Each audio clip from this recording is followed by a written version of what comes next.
wars and coups and bombs and drones and machine change operations and support for paramilitaries and juntas and dictators. None of this has made us safer, and none of it has burnished our leadership or our moral authority.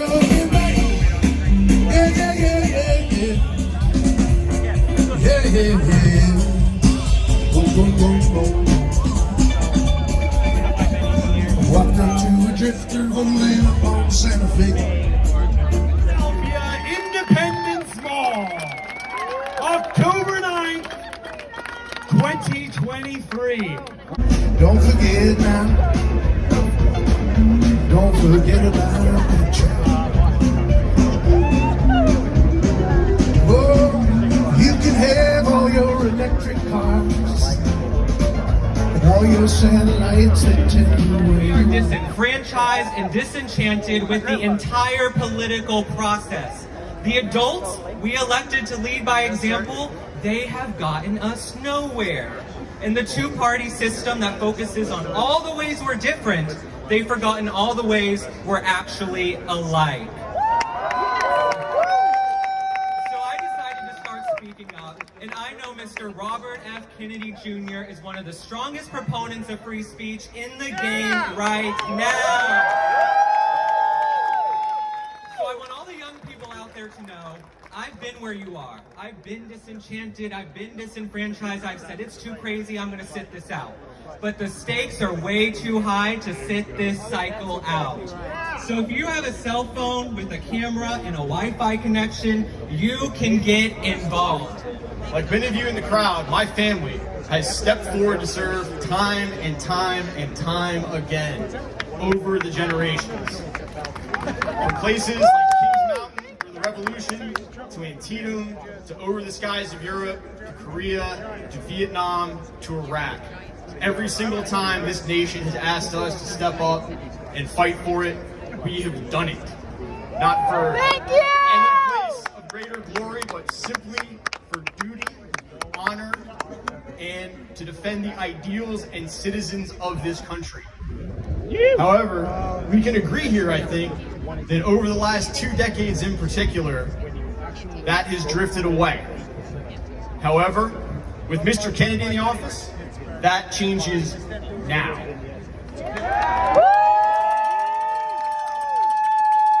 Mr. Kennedy in the White House, not only do we return our military to its principal task of defending the citizens of this great nation, but we're also going to give you, our veterans, a seat at the table and the ability to have influence on what our policy looks like.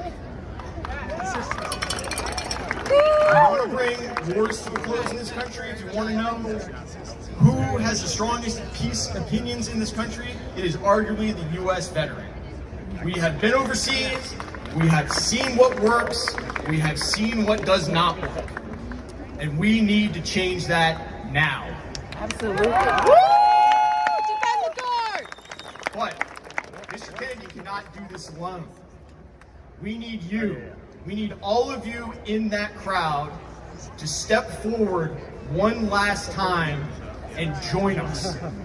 Join us in bringing this country back together, back to peace, back to stability, and back to harmony. Will you do it? Yeah! Absolutely. That is awesome. I hope to see you out there. And may God bless you and God bless America.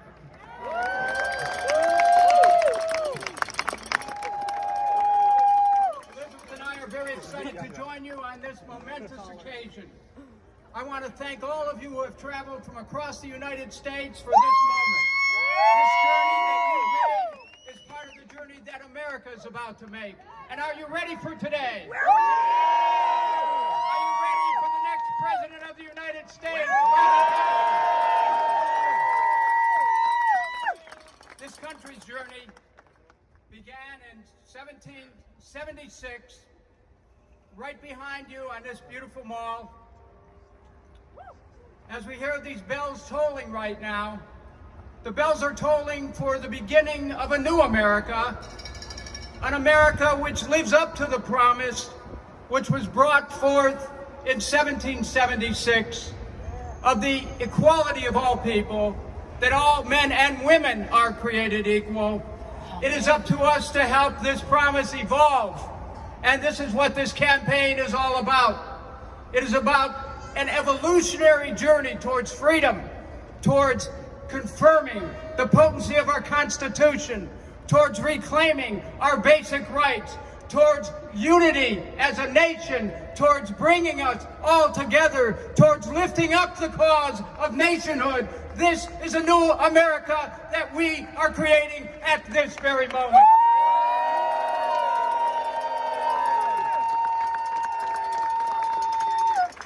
And so, to each of you, to confirm the journey that you have made to this moment, let's gather together with a firm resolve that we are prepared to move America forward on a new path that in many ways is uncharted. But the chart that we have is the courage that is in our heart. It's the vision that we hold for an America that can be, and together we will make it happen. Thank you very much. Thank you.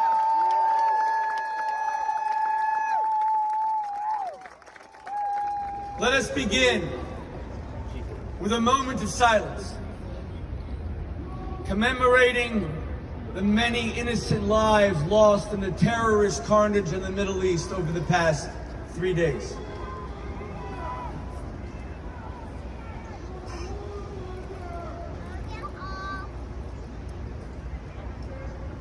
And let us now pray for peace. Yesterday in synagogues around the world, on the happiest day of the Jewish calendar, we the Jewish people restarted the Bible, a 365-day endeavor, and we began with the immortal words of Genesis in its very first chapter. And God created all human beings equally in His image. Both male and female, He created them. God Almighty, Father of all mankind, please grant my beloved friend Bobby Kennedy, whom has personally known both triumph but also unspeakable tragedy,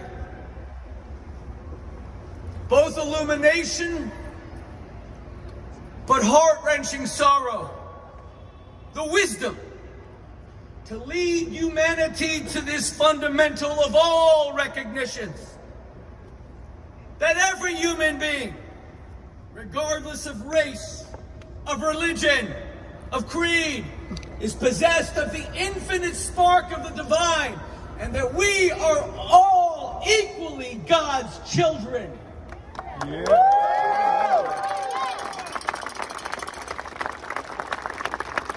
This is a man who served as a pallbearer at the funeral of his own father when he was 14 years old. He knows carnage, he knows violence, and he knows the need for peace. And let me just add, somewhat off script, the fact that the American government has not given Bobby Kennedy's Secret Service protection after all the tragedies of his family is an American abomination.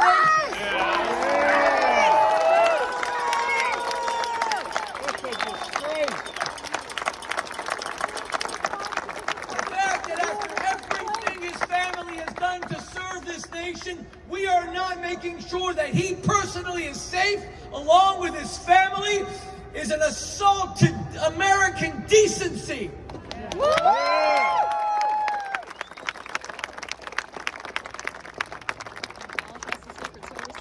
Lord Almighty, please help Bobby illuminate humanity with the immortal words of the prophet Isaiah, that war and violence is a curse. And who would know that better than Bobby and his family?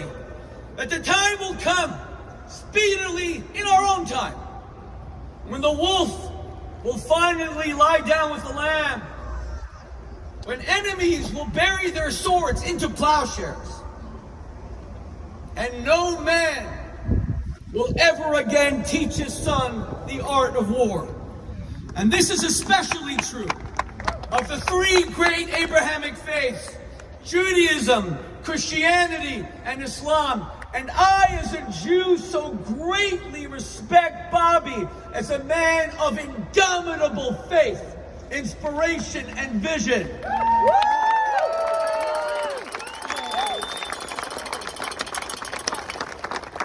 Give Bobby the wisdom to transform hate into love, enmity into tolerance, and division into American oneness. We need to love each other in this country and stop the irrational divisions where people seek to sow discord for their own political gain.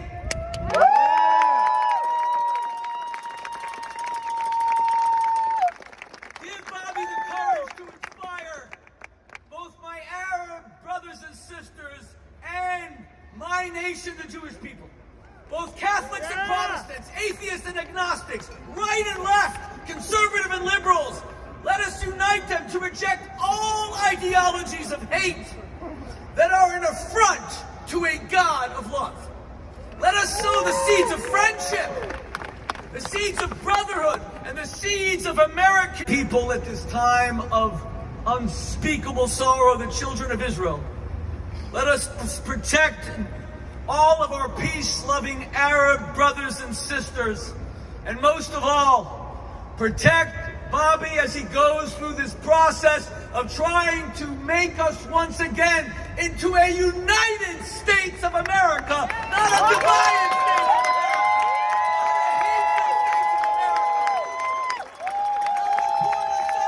States of America. That's the United States of America, and God bless the United States of America. Recognize the relatives, the lands that we're on. It's always about the land recognition. So, first and foremost, we must humbly ask for forgiveness of our ancestors of these lands and the nations that reside in these lands. We're guests here in these lands, these native nations, and we must pay our respect to them also. And it's an honor to be here to speak before at this event. So I'm going to be talking in between Lakota and English. How mitakia pe petukile mi chante eta woglake naha nape chiuzaplo. We chak bikasapa imachiapi. Na mila hanska ea Louis Grassro pe macha. Shichangu Lakota eta Lukui chasho oyate himacha na pejua kantioshpe. Said, hi, my relatives, I come today to speak from my heart and offer my hand.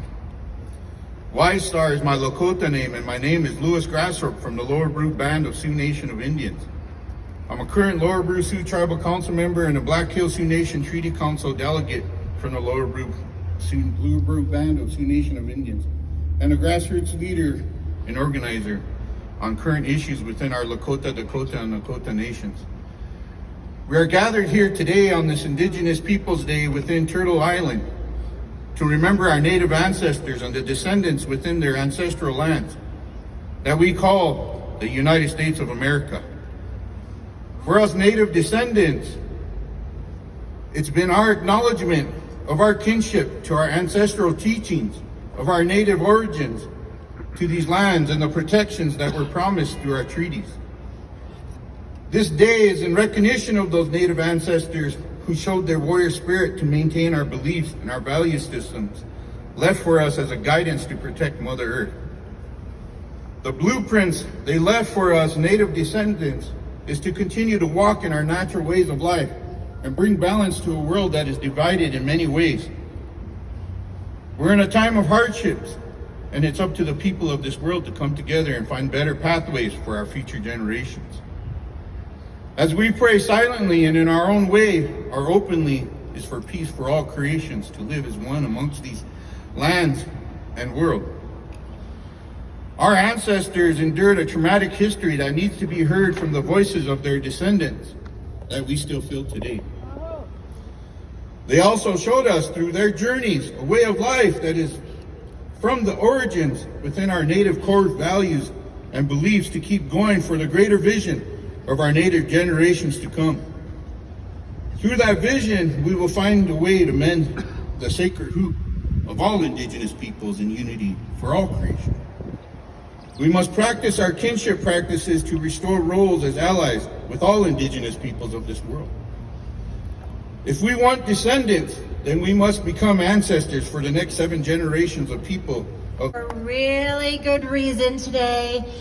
One day you're going to look back on this day and you're going to say, I was there on that day when something really special happened. I want to thank you all so much for being here. It means a lot to me, and I know it means a lot to my husband, Robert Kennedy Jr. So thank you. Yeah, we all love Bobby. Well, you know, it's interesting because I've been traveling around with Bobby across the country, and something's been happening that I've never seen happen before. He draws crowds, and they are full of Democrats, Republicans, and Independents, all in one place. Yeah. So, what that's telling me is that Americans want to work together. They want someone to bring them together and make this country better.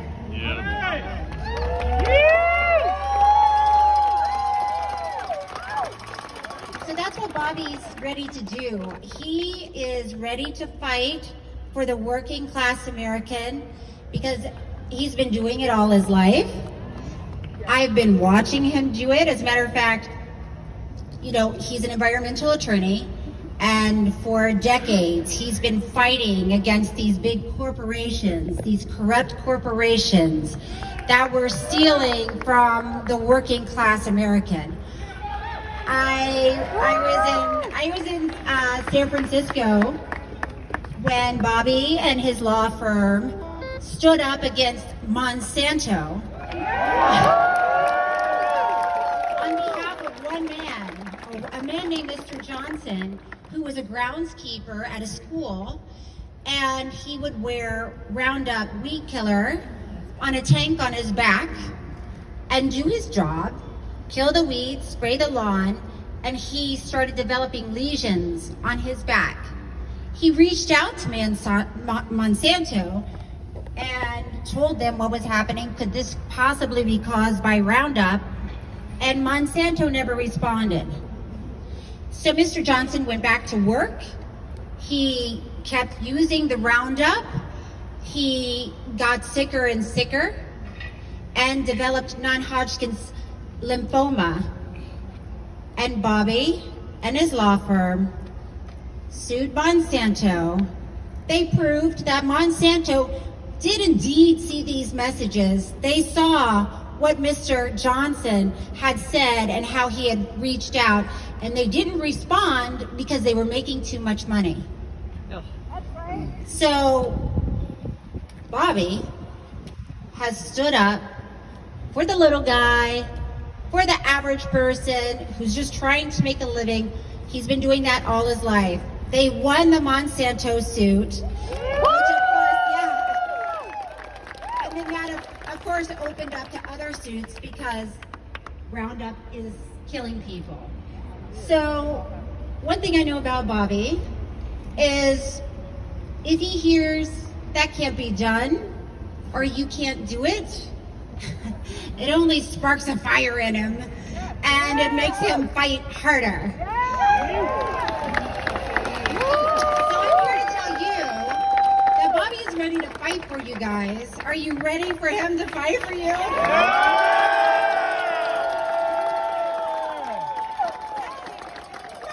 I just want to hear it one more time. Are you really ready for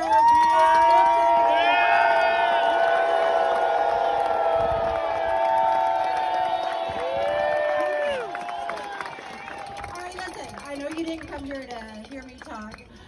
I thank you. One person. Oh, two people. Thank you. I am not going to wait. I'm not going to make you wait any longer. the moment you've been waiting for. We're all dying to hear from Bobby. So why don't you please make a lot of noise and welcome the next president of the United States of America.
God shed his grace on thee. I want to thank also Louis Grassrope for giving the invocation today. Louis, as he said, is a tribal elder of the Lower Brule Sioux, the Lakota people in South Dakota. My father, about a week before he died, my father spent a full day at the Lakota Reservation at Pine Ridge. There was a crowd of 20,000 people waiting for him in Rapid City. And one of his local aides said to him, "We better get back to Rapid, they've been waiting for hours." And he added that the Indians don't vote. And my father looked at him very sharply and said, "You don't know who your candidate is." And that day he saw a family, an entire family of Sioux, living in the burned out hulk of an automobile. And he wept. It's one of the only times in his lifetime that I heard of him crying. And that word of his tears swept across the reservation. And on election day, on June 5th, 1968, the last day of his life, he won the state of South Dakota with the help of the Sioux. And I go back to Pine Ridge as often as I can, and almost every time I go there, the elders share that story with me, and they tell me that it was the highest turnout in the history of the nation, and that my father got nearly 100% of the vote. There were only 3 votes that day that were tallied against him. And the elders always close that story by saying, "We're still looking for those guys." It's a hopeful sign now for our country that we celebrate Indigenous Peoples Day. It shows that we're ready as a nation.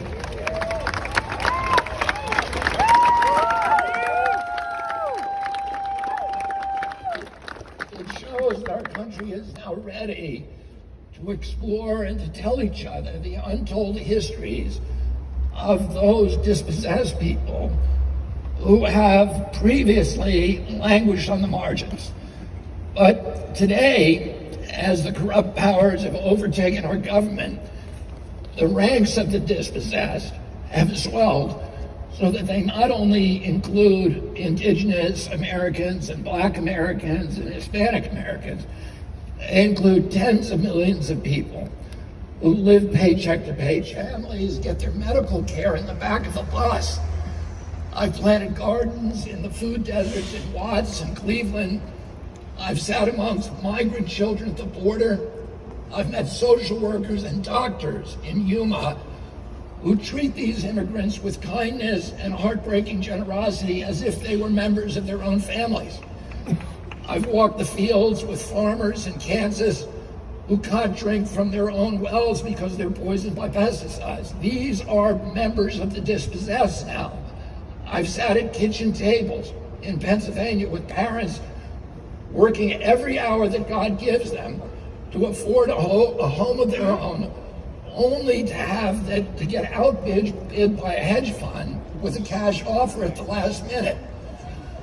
I've worked with veterans who served honorably in foreign wars and come home then to a country that is bankrupted by those wars. I've eaten with small business owners who had to board up their dreams as Amazon cashed in. I've talked from moms from Nevada to New Hampshire who lie awake at home juggling unpayable bills, choosing between gasoline and groceries. I met senior citizens who cut their pills in two to stretch out their prescriptions. And I pulled dead fish from rivers that are clogged with chemical runoff and waste. And I've read stories to children who are devastated by chronic disease. It can all look pretty dark. We seem to be cycling from despair to rage and back to despair again. The country is sitting aside on top now of a powder keg. Americans are angry at being left out, left behind, swindled, cheated, and belittled by a smug elite that has rigged the system in its favor.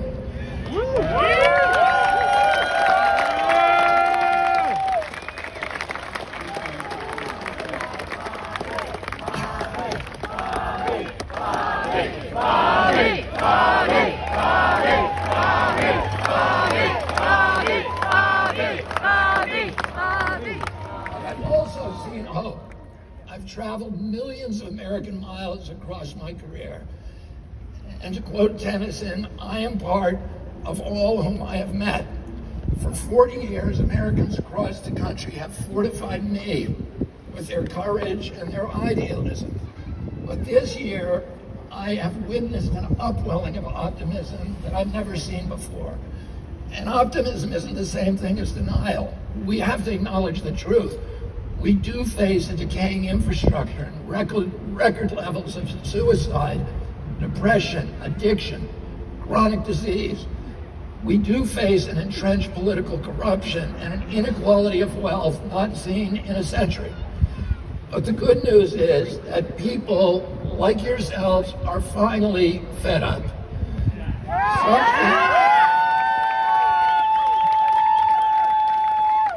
Something is stirring in us that says it doesn't have to be this way.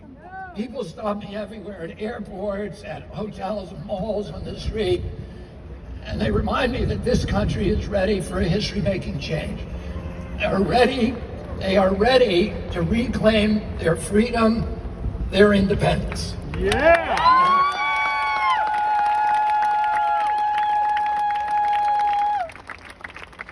And that's why I'm here today. I'm here to declare myself an independent candidate.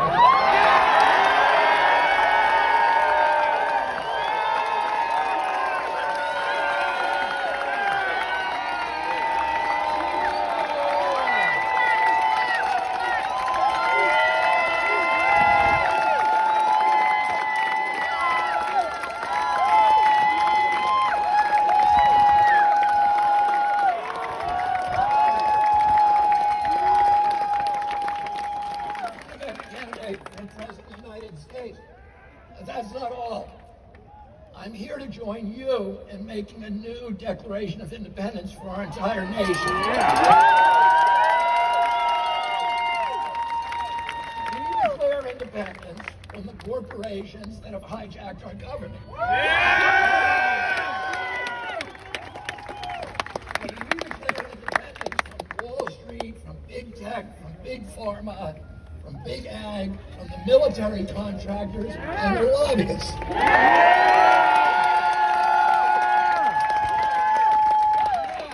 We declare independence from the mercenary media. Yes! To fortify all of the corporate orthodoxies from their advertisers and to urge us to hate our neighbors and to fear our friends.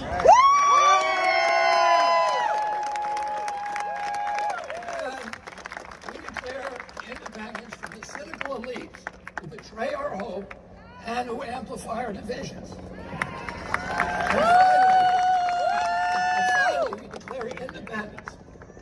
the two political parties.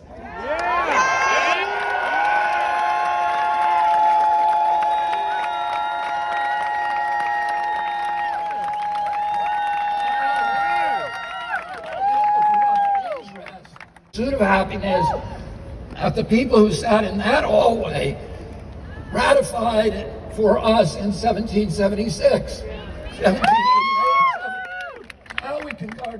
How can we guard life when the for-profit corporations have captured the public agencies that are supposed to protect us? How can we enjoy liberty when a surveillance state seeks to hide the truth and to quash dissent? And how can we pursue happiness when debt and low wages imprison so many of our nation's families?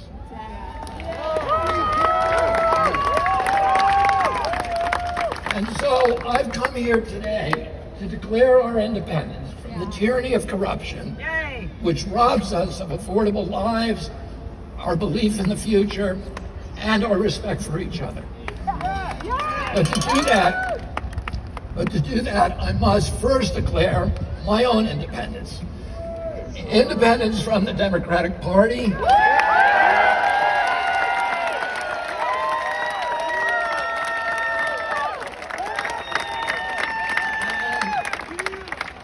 and from all other political parties. I haven't made this decision lightly. It's very painful for me to let go of the party of my uncles, my father, my grandfather, and both of my great-grandfathers, Honey Fitzgerald and Patrick, who was the first Irish Catholic ghetto mayor of Boston, and Patrick Kennedy, who was a ward boss in Boston. Both of them launched our political dynasty over 100 years ago. But my sacrifice is nothing compared to the risk our founding fathers took when they signed the Declaration of Independence 247 years ago. They knew that if their revolution failed, every last one of them would be hanged. They chose to place everything on the line. When John Adams put his pen down after adding his signature to the Declaration, he turned to those present and he said to them, sink or swim, live or die, survive or perish, from this day on, I am with my country. I'm going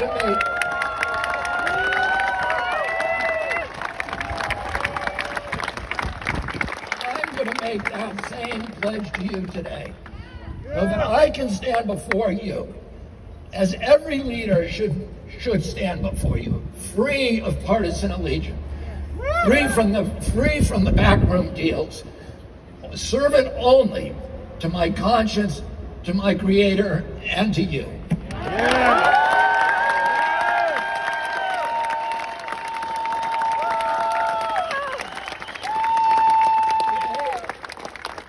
we turn a new page in American politics. There have been independent candidates in this country before, but this time is going to be different.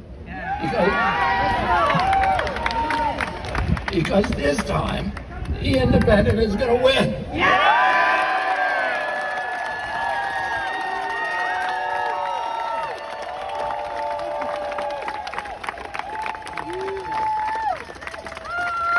Three-quarters of Americans believe that President Biden is too old to govern effectively. Yes.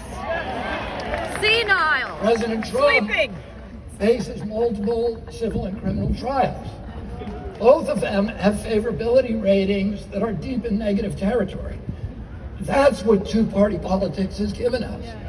And that's why we need to pry loose from the hammerlock of the corrupt powers in Washington, D.C., and make this nation ours again.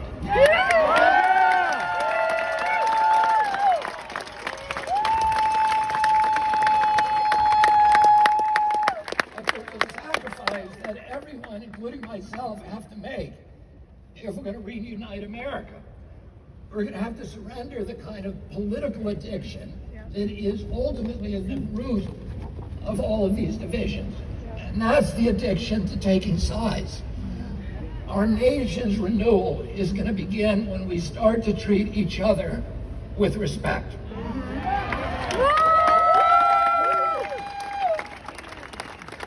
Only then will we be able to step outside our tired, stuck debates. We can ask the questions then that nobody thought to ask. We can discover solutions that were right in front of our face. We will listen not just to the other side, but to those who are apart from any side. In a two-sided conflict, both parties have a kind of mutual dependency. Each side depends on the other to define themselves as good guys, in contrast to the other side, who of course are the bad guys. Well, if you're a team good, then you'll do anything, no matter how unscrupulous, to defeat team evil. And that's why we've seen both parties sacrificing their core values and the foundational canons of democracy in an all-out an all-out struggle for power. In a war against evil, any means justifies the end. The result is that we ourselves become evil if we participate in that battle. The child who is obsessed with hating a parent becomes that parent. As I've surrendered my attachment to taking sides over the past 6 months, I've been able to listen with new ears to people with whom I disagree and to see solutions that would otherwise have been invisible. I'll give you an example.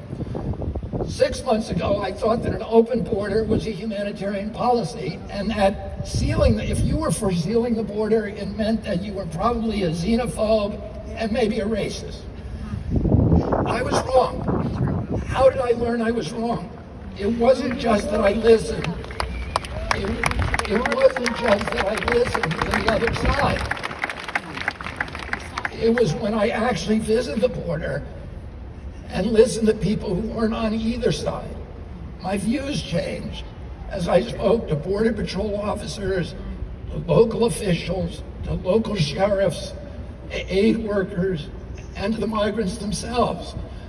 I saw that no one party has a monopoly on wisdom, and none of the simplistic narratives actually contain the whole truth.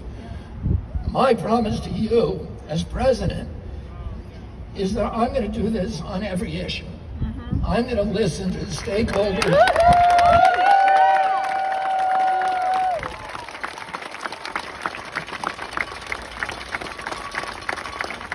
I'm going to listen to the stakeholders from every side and beyond any side. I'm going to uphold my moral convictions, of course, absolutely. But I'll hold my own opinions lightly. The millennials and Gen Z are repelled by the toxicity, the pettiness, and more than anything else, by the dishonesty. They want authenticity.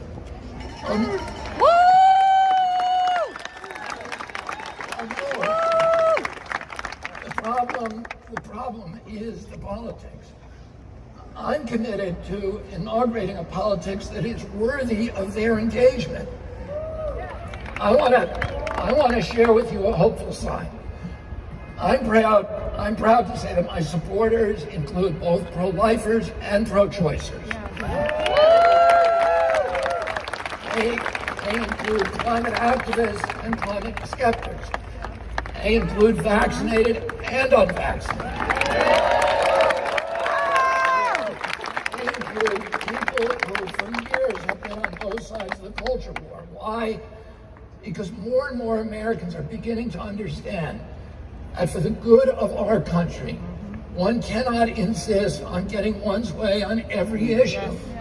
They understand that people can disagree and still respect each other.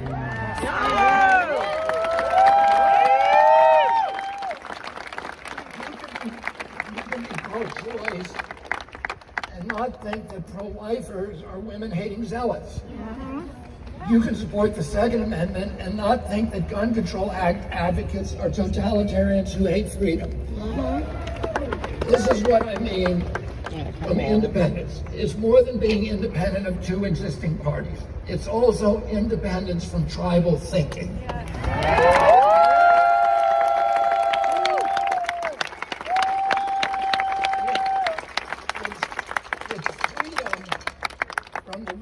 prospect of having to take sides. Instead, a monster that's constantly bickering with itself as it leads us all over a cliff. And at the bottom of our cliff is the destruction of our country. Neither party has offered any kind of meaningful resistance to the endless wars that have sucked dry our wealth and slaughtered our youth. Neither has done anything to reverse the erosion of the American middle class. Both of them are powerless to rein in our exploding deficits. They have contributed equally to the corporate giveaways, to the corruption in Washington, and to the erection of a surveillance state. Yeah, there are good and honest people within both parties, even in their leadership. But the system itself is hopelessly corrupt. Now let me tell you what an independent presidency will look like. Because I'm independent of the military contractors, I'll be able to pursue a foreign policy that puts peace and diplomacy first. Because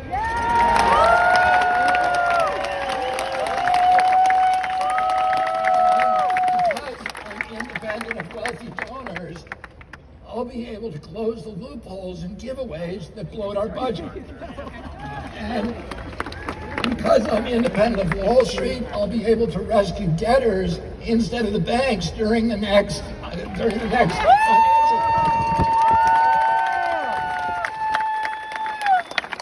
And because I'm independent of big polluters, I'll be able to clean up our soil, our water, our air, and protect our purple planet.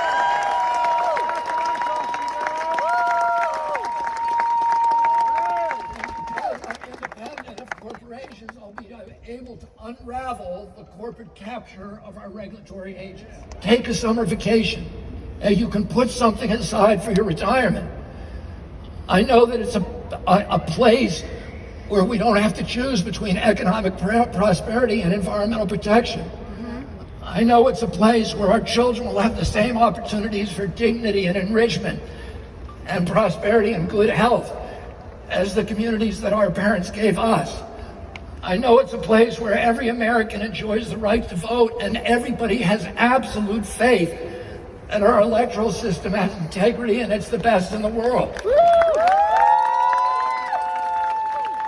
I know it's a place with incorruptible regulatory agencies. When I was a kid, the FDA, the CIA, or the FDA, the EPA, the NIH, were the gold standard regulatory agencies in the world. The other nations in Europe and Latin America based their regulations on what our regulatory agencies said.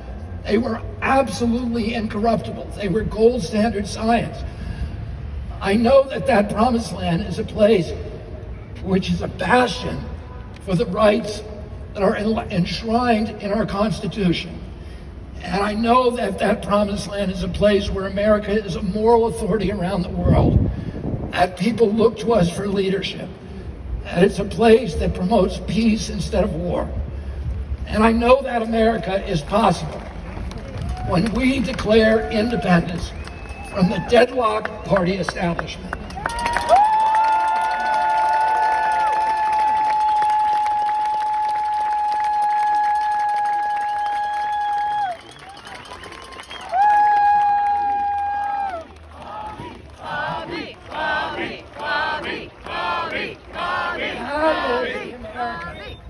As possible when we declare independence from the war machine that devours $1 trillion a year. That's the American is only possible when we stop fighting each other and go over the fortress wall. And that's the America that I'm going to serve when I become President of the United States.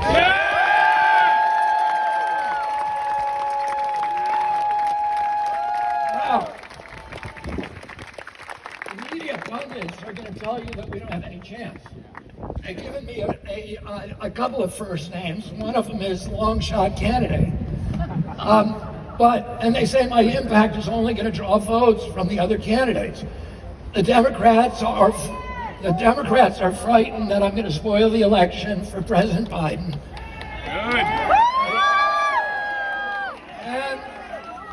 And the Republicans are frightened that I'm going to spoil it for President Trump. Good.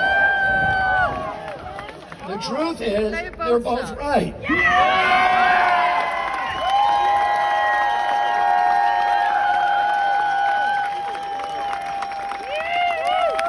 My intention is to spoil it for both of them. And only that inside the Beltway myopia deludes them into thinking that we have no chance of winning. I have seen the polls that they won't show you. I've sat at the kitchen tables that they don't bother to visit. I've shaken hands with tens of thousands of invigorated Americans over the past 6 months who are excited about a change. And I can tell you our campaign has ignited a movement that has been smoldering for years, a movement to reclaim democracy, to resurrect the promise of our republic, the promised land. And that's the real reason that the party elites in Washington and the insiders are terrified of my candidacy. They recognize an authentic challenge to their power when they see one. There have been anti-establishment candidates before, but none of them who understands actually how to get the job done. Unlike President Trump, I've been fighting corporate corruption and suing government agencies for 40 years. I know how they work, and I know how to clean them up. And unlike any president since 1963, I will stand up to the military-industrial complex.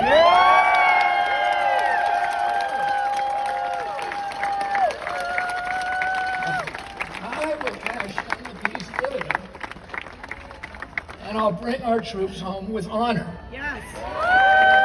I'll rebuild America's strength from the inside out.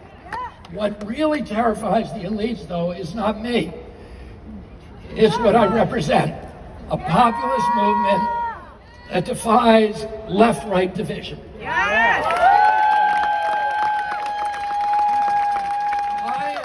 I am merely the bowsprit of a ship that is going to cut through the armadas of corruption, of secrecy, of lies.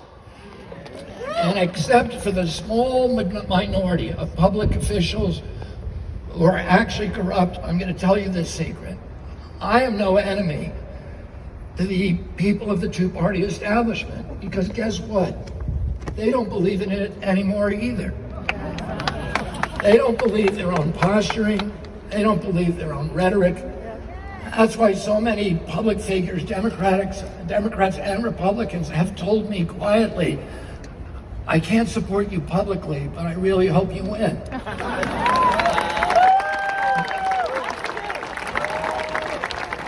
They too want liberation from the system. Liberation from a system that robs us of our wealth, our health, our hope, our patriotism, our ideals, our freedoms, and ultimately our sense of ourselves as a good and capable people.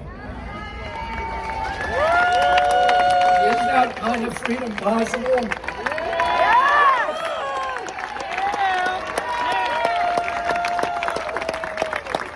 Is healing our divided nation possible?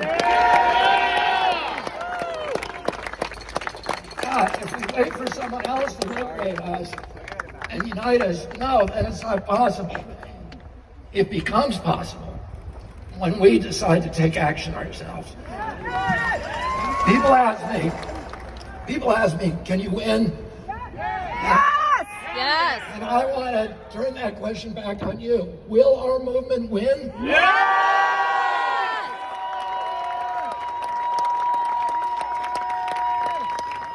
Will this movement restore democracy, health, prosperity, and freedom? I'm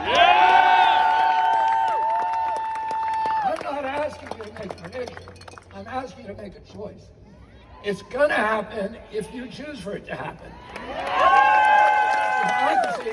Democracy out as a gift from oppressive elites and authorities when they finally relent. Democracy comes when people choose to exercise their power. And so I'm asking you today to join me in exercising the sovereign choice of a democratic people. Are we ready to win?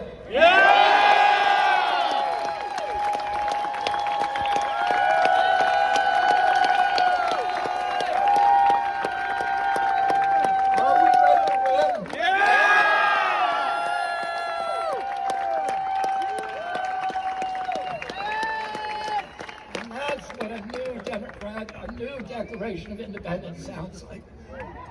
Remember this moment. We have a year and 1 month until the election. Let's go take back our country.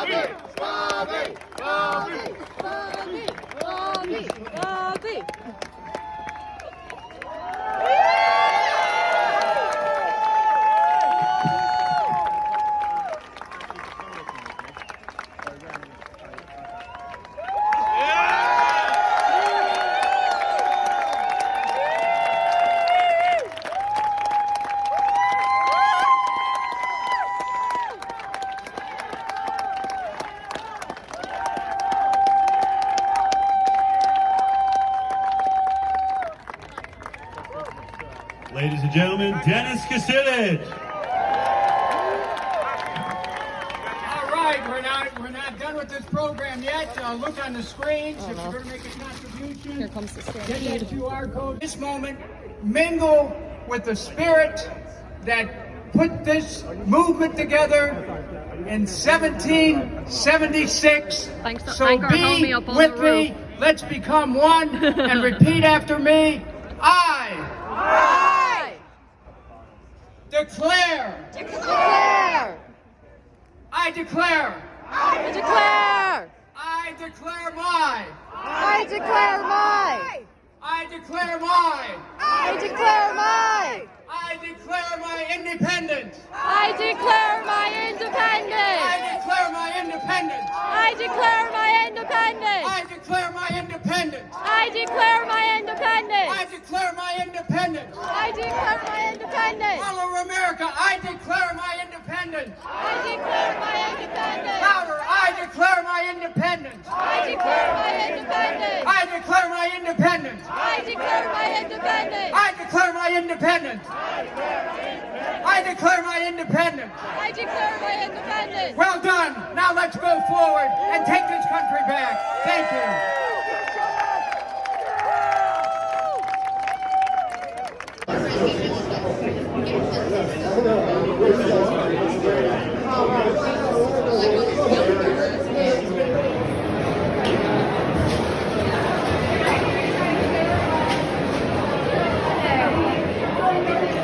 Robert F. Kennedy's private reception, and I got through with my medical marijuana.